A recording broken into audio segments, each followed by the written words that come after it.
একটা করে একটা সূত্র বললাম, ওই সূত্র জিজ্ঞেস করি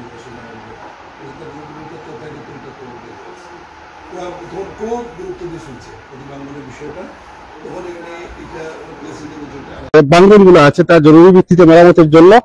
তো ওনারা এই 4 দিনে অনেক তৎপরতা ওনাদের দেখা গেছে। এখানে সব রাজনৈতিক সংগঠনের নেতৃবৃন্দ এখানে উপস্থিত আছেন। ক্যামেরার সামনে নিশ্চয়ই এরা জকিগঞ্জের মা মাটির সন্তান, সবাইকে আপনারা চিনেন। এই কারণে কারো নাম বলছি না। আমরা সংক্ষেপে আসলে আজকের বৈঠকে কি হয়েছে সে বিষয়ে জনদাবি আদায় পরিষদের আহ্বায়ক, জকিগঞ্জ কেন্দ্রীয় জামে মসজিদের ইমাম ও খতিব মাওলানা মুফতি ছিলাম। বসার পরে আমাদেরকে এই আশ্বাস দেওয়া ভেঙেছে সব মেরামত করা হবে।